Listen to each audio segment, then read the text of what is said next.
Hi everybody, welcome back. I mentioned in the past that I was able to secure numerous big law offers before stepping foot on campus as a 2L. And as a result, I dropped out of my on-campus interviews entirely. Today, I'm going to share with you how I did that. My name's Androna. I'm a first-generation law grad who's now a practicing attorney in the DC area. I remember how hard it was to navigate the legal profession as a first-gen student, so that's why I created this channel to make life easier for you. Before I get into the details of what I did this summer before 2L and before the OCI process, I do want to clarify what on-campus interviews are. A couple of weeks before 2L classes start, a number of law firms will come onto your campus or a hotel near campus to interview several students in small screener interviews. The firm you interview with is usually determined by a bidding process. This bidding process varies from school to school. Generally, your school will give you a list of all the law firms participating, the office locations of those firms specifically that are participating, as well as any GPA targets or cutoffs for that particular firm. Once you have that list, you strategically enter bids requesting interviews with particular firms. Firms will likewise make bids for particular students, and it gets combined into this algorithm to produce a list of interviews. If you've done the Greek recruitment process in undergrad, it's a little bit similar to that. Though some law schools will let law firms cap guaranteed pre-selection of a particular amount of students. So they'll be able to be guaranteed their top 3 choices, for example. After these screener interviews, some students will be invited for a callback, which is a much larger interview, usually at the actual firm itself. And then hopefully they get an offer after that to participate in their summer associate program for the following summer after 2L. It sounds like a lot because it is. And honestly, I could make an entire video just about the OCI process, but that's not what today is about. Today is about what you do before you step back on a campus. So the first thing you do is you take a good look at the list that you were given by your school about which firms are participating in on-campus recruitment, as well as what offices are coming to visit. The reason I mention this is because a lot of law schools have prohibitions on reaching out to firms that are going to be attending on-campus interviews. Make sure that you keep up to date on whatever your school's policies are, because I wouldn't want you to be in a position where you're violating any of those rules and prohibited from participating in on-campus interviews. And what I mean by that is having direct communication with any of the firms who have offices coming to interview at your law school. Are usually exceptions to these rules. Like at my law school, if you had already interviewed with that firm previously for example, a 1L position, then re-engaging in communication with that firm would not have violated the rules. But like I said, every law school is different, and I don't want you to put yourself in a position where you get kicked out of OCI. So make sure you clarify. Generally though, any firm that's not on the list of offices and firms going to your school are fair game. So what do we do with those? After you have an opportunity to take a close look at the list of law firms coming to your law school, I would create a second list. That second list is going to contain target regions and target firms. So for example, I really wanted to target law firms in New York, as well as law firms that had strong Latin American practices, because I spoke Spanish, and at the time I was convinced I wanted to do Latin American transactions. So what I did was I made a list of firms that specialized in that in New York, and I made sure to create a separate kind of cover letter that made clear what my geographic ties were to New York at the time, my previous experience working in New York. Another thing I did is I signed up for the listserv for the New York Bar Association and some of the affinity organizations in New York, because I wanted to get a sense of whether or not there were any job fairs that I might be interested in attending in the New York area. So once I created my list of target firms in New York, what I did was I looked through the associate list to see if I had any sort of connection to any of the associates or partners at that firm. This is really hard when you're a first-gen student because you don't know many attorneys, so you kind of have to be creative with this. But I actually was able to find other associates that I had interacted with, either through other pipeline diversity initiatives in the past. And one of them that I had actually gone to undergrad with, that was a couple of years ahead of me, who I actually had no idea they had worked at this firm. I reached out to them and told them I was interested in applying, that their firm doesn't traditionally go to my school, and if they had any advice if I wanted to try to break into that market. I spoke to the person, had an informational interview, and I submitted my materials on the website. After reaching out to my friend and letting him know that I had applied through the normal channels, I asked if he knew of any LA events that the firm was doing. I saw on our calendar that they were coming out for USC and UCLA's OCI, so I was curious if they had any other programs that were more generally open to other LA law schools. Knowing they not really, but I just wanted to flag that I knew they were in Southern California in mid-July. What my friend did was forwarded my email directly to someone in legal recruiting. That person in legal recruiting must have taken a look at my application, gave me a call 2 days later, and said that while they weren't doing a separate recruiting event, that they were going to be in town for UCLA and USC, and that they would still like to have an interview with me, and if I was willing to drive up to LA from Orange County to interview with them. Which, yeah, that's the point. So I did. I drove up to LA. I'm actually from LA, so it was nice. I just stayed with my mom. And I met them at an event that they were doing for USC. And I interviewed, and that night I got a call back. And 4 days later, I flew out to New York for callbacks of this particular firm. I ultimately got an offer, and it was one of my top 3 firms. I just ultimately ended up not picking them, but this was a firm that had never extended a callback offer to someone from my law school. When I went to go interview for the callback, there were actually several people who said they had never met someone from my law school, and they were in part curious to interview me just because they wanted to meet someone who had gone to UCI for law school. So it worked out really well. And that law firm wasn't the only law firm to ultimately reach out to me. There were other firms in New York that I had sent similar cold applications to that reached out to me the week after because they were going to be out in Los Angeles for other on-campus interviews at other schools. And they had done something similar where they had asked me to meet them at the hotel or the location where those schools' on-campus interviews were being held. And I had to turn them down because at that point I already had the offer from that New York firm that I'd gotten an offer at and 2 other firms. And those were really my top 3 firms. So there was really no reason to keep moving forward with interviews at that point. All this goes to show that cold applications can get to an offer, but you want to do something to get your application out of the pile. For me, it was reaching out to someone at the firm, and we were best friends. We had just gone to undergrad together. That was enough to get eyes on my application, and that's really all I needed. My next piece of advice is to reach back out to firms that you applied to during your 1L summer. Now, there's a little caveat to this.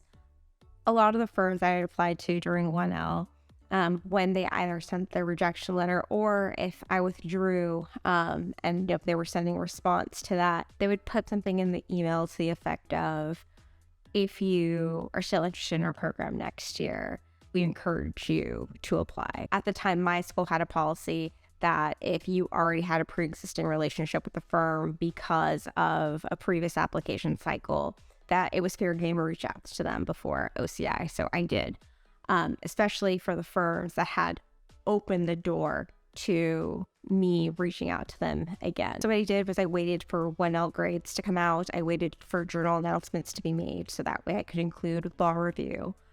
And what I did was I went through kind of all those old emails, and I had those old emails on the bottom. So that was in the chain, and they could see that I wasn't just randomly emailing them. And I would send it to the same recruiter as well as to kind of the general recruiting email. And I changed the subject line. And I had my application materials ready. So I had my cover letter, my resume, my transcript up. And I had a short little note that told them that I had applied and applied to their program as a 1L, and per their recommendation, I was reaching back out to them, and here attached was my cover letter, my resume, and my transcript. And what I did was I literally put my GPA in that first line of the email, so they did not even have to open the PDF to know what my GPA was. I was pretty intentional about which firms I did this for. I wanted to make sure it was a firm where I was clearly within the grade cut. When I took this approach, I got a very positive response from the firms that I emailed. And in fact, one of the firms that I ended up working for my 2L summer, because I split, I was able to secure my callback as a result of sending that type of email. So they responded really favorably to it. There were other firms that wanted to also extend callback offers, but just a little bit closer to when OCI was happening. So I could just go kind of with the rest of the people who were being called back and just kind of operating on that schedule. I ended up pulling out of those. But had I not pulled out of interviews when I did, I would have had a couple more interviews directly as a result of those kind of outreach emails. I've had other friends take similar approaches, and it's worked out really well for them. When you think about it, it makes a lot of sense. The firms know that you're invested in them because it's now their second time applying to them. And the firms are sometimes subject completely to the algorithms that these law schools come up with, because they don't always get guaranteed pre-selects. So if they're able to lock in a good candidate without being subject to those algorithms, then they want to take advantage of it. You just want to make sure that you recognize that legal recruiters are some of the busiest people in this industry, and this summertime, as they're getting ready for OCI, is one of their busiest seasons because they're still dealing with the summer program while at the same time getting ready to ramp up for on-campus recruitment. So if you're going to send one of these follow-up emails, you need to make it as easy as possible for them to just be able to forward it to someone else and ask for approval. You don't want to have to engage in any sort of back and forth. So next, career fairs and networking events. Career fairs are pretty explicit. They are quite literally the opportunity to interview for jobs before on-campus recruitment. One of the biggest ones that I know about is the Bay Area Diversity Fair. And this is a really good job fair that happened well before on-campus interviews. I actually think this year it's July 13th and 14th. I'll go ahead and put a link to this fair below. I highly recommend signing up for it. There are already a ton of firms who go to this event. I believe it's all virtual this year, so you don't even have to travel. When I was in law school, we actually had to travel for it. And it is pretty much identical to what on-campus recruitment would be at law schools. You go through the bidding system, you have a bunch of screener interviews, you can get callbacks from them, but it just is happening at a different location. So you have the chance to almost double the amount of screener interviews that you have access to, between that fair and your on-campus interviews that you have a couple of weeks later. So I know there were some people who were able to just lock job offers from it. So they actually didn't even participate in on-campus interviews. They dropped out like I did. But I know others who wanted to interview with more firms. So what they did was they targeted firms in the Bay Area Diversity Fair. They did those interviews. And when they got their bid lists from the school, they were able to just change whatever their strategic bids were, so that they were, if they got an interview, for example, at Cooley at the Bay Area Diversity Fair, they would just not bid Cooley for our school's OCI. And that way they didn't have to waste a strategic bid on a firm that they were already going to get access to at this other career fair. So it was allowed them to expand the number of firms they had the opportunity to speak with. So it's to your advantage to apply to these fairs. There's also these networking events, which aren't explicitly touted as interview opportunities, but should be treated as such. Anything that's referred to as a resume drop, anything that's interview practice, sure, it is practice, but a lot of the times you are going to other firms to do this. You are meeting with other associates who are already practicing attorneys who will soon be helping out with interviews at their own firms for their own firms and going to campuses across the country. And what people don't usually know is that at these events, after the firm participates, they usually get like a PDF or a book of the resumes of everyone who attended and participated in the events. And guess what the firms do? They look at them. If the associate who attended the event was particularly impressed by somebody, they'll flag it to recruitment. You can get yourself in the door by going to one of these events. A perfect example is when I was an associate, we hosted one of these events at one of my prior firms. And there was a student from a school that we did not traditionally hire from. She was very impressive, and she attended the event. We saw her resume. She followed up with me. She followed up with someone in legal recruiting, and she was given a callback well before her school's on-campus interviews. She interviewed with us. We gave her an offer. She didn't end up coming to our firm. She actually went to another really, really good large law firm in the area. And she was able to achieve that because she attended this event and spoke to people and impressed us and had her resume in order. So don't hesitate to take advantage of these opportunities to get your foot in the door and get the attention of these firms. Another mentee of mine who was really impressive worked in the DC area over the summer and was able to secure a summer associate position at a Vault 5 firm in DC. And at that time, the firm had never hired someone from our law school period, let alone in the DC office. And she was able to get an offer in their DC office and another one of their offices. And she did that from networking and talking to people and following my advice. I know you might be thinking getting a job in big law is generally hard. Getting a job in big law outside of the normal process, it can be even harder. A bunch of people are going to say no. You will get unanswered emails. And that's true. You are going to get a lot of unanswered emails. And you will get firms that will reject you and won't consider your cold application. But there are firms that will say yes. And really, you only need one to say yes to lock in a summer associate position. In the case of me in the New York firm, there is no way I would have gotten that job had I not applied cold, because they weren't coming to my school. So I had nothing to lose. Same with the person I mentioned who went to the resume review workshop. We weren't going to be interviewing at her school. So her only chance of getting her foot in the door at my firm was by attending this event and impressing us, which she did. And my other friend who got a job at a Vault 5 firm, she had people at my law school telling her there was no way that firm was going to consider someone from our school. And she proved them wrong by getting an offer at not just one office, but 2 of their offices. So yeah, am I saying you're definitely going to get a job before OCI? No, I can't guarantee that. But I really hope you try to take advantage of some of these suggestions, because there's always a chance you will. Also, if you participated in any previous diversity pipeline initiatives, so I'm thinking like SEO, Sponsors for Educational Opportunity, the Law Fellows Program, LCLD, any of those programs, don't forget to tap into those networks when you are reaching out to law firms cold or considering a different region. One of the best assets that these pipelines have is the loyalty of the alumni bases.